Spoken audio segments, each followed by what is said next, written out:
Hello and welcome to Mirror Mind, a place where we gently untangle the complexities of human behavior, one conversation at a time. If you've ever found yourself swept off your feet in a whirlwind of romance, only to later feel confused, discarded, or even manipulated, this episode is for you. Today, we'll talk about something called love bombing, what it is, how it works, and why it's one of the most powerful tools in a narcissist's arsenal. This will be a long and thorough exploration. So grab a drink, get comfortable, and let's dive deep together. Chapter 1. What is love bombing? ***. Love bombing might sound like a good thing at first. Who wouldn't want to be showered with love, praise, attention, and affection? But behind this overwhelming outpour of positivity often lies a darker intent. Love bombing is a form of emotional manipulation.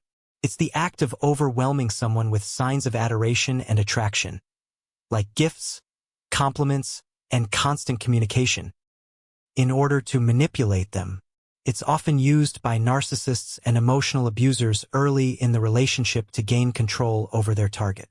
During the love bombing phase, the target often feels euphoric, like they've found their soulmate. Everything feels perfect, fast, intense. But that's the red flag. Healthy relationships grow steadily. Love bombing, on the other hand, is like setting fire to dry grass. It burns hot and fast but quickly turns to ashes. Chapter 2. Origins and Psychological Roots ***. The term love bombing wasn't originally used in psychology. It was first associated with the Unification Church, a religious movement that used intense displays of love and attention to recruit new members. But soon, therapists and psychologists noticed similar patterns in toxic and abusive relationships. Narcissists use love bombing to feed their egos. They crave attention and validation, not love in the genuine sense. To a narcissist, people are tools to achieve emotional highs, not partners to cherish. Love bombing is their strategy for hooking someone quickly before that person has a chance to spot red flags. What makes this tactic especially dangerous is how disarming it can be. Victims often interpret the intense interest and affection as real love. They feel seen, special, chosen. By the time the narcissist's behavior shifts to criticism, control, or indifference, the target is already emotionally invested. Chapter 3. The 3 Phases of Narcissistic Abuse ***. Love bombing is just the beginning. It's part of a 3-phase cycle of narcissistic abuse. 1. Idealization ***. This is the love bombing stage. The narcissist puts you on a pedestal. You're perfect in their eyes. They mirror your values, exaggerate your connection, and seem to know exactly what to say and do to make you feel adored. 2. Devaluation ***. Once they sense that you're hooked, the tone changes. They become critical. The affection wanes.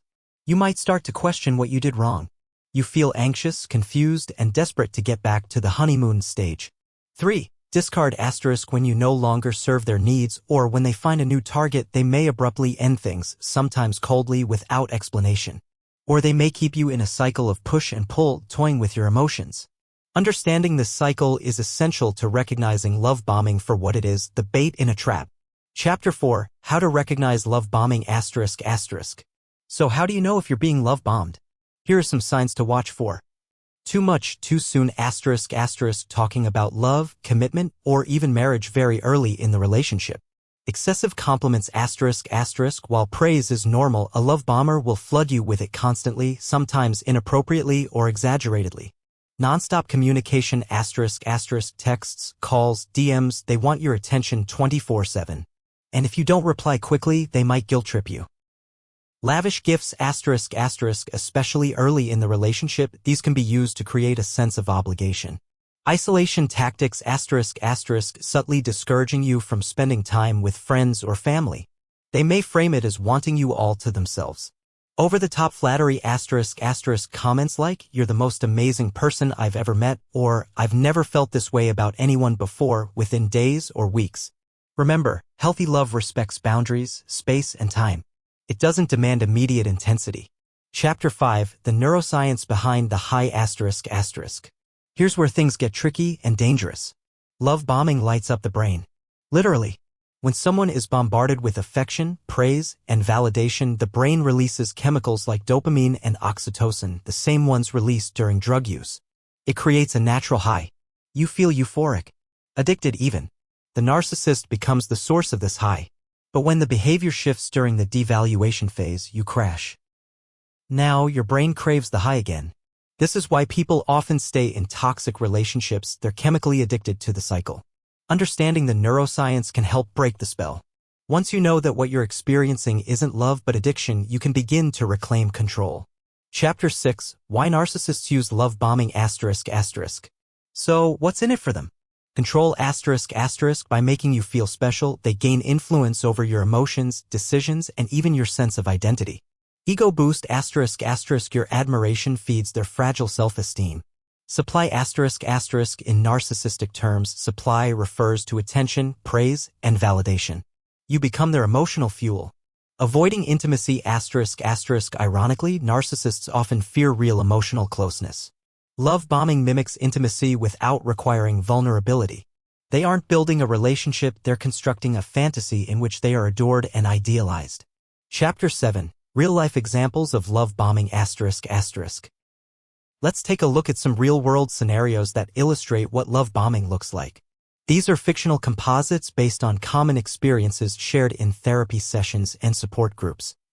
Case 1. Rachel and Mark ***. Rachel met Mark through a dating app. Within 2 days, Mark was texting her nonstop. Within a week, he told her he loved her.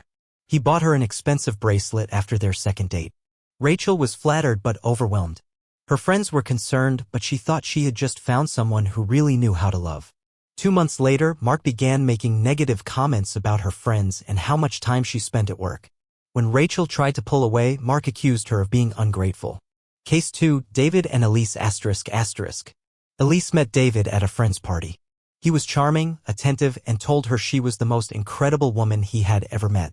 Within a week, he introduced her to his family. He sent flowers to her office. Then suddenly he became distant, blaming her for not being as affectionate as before.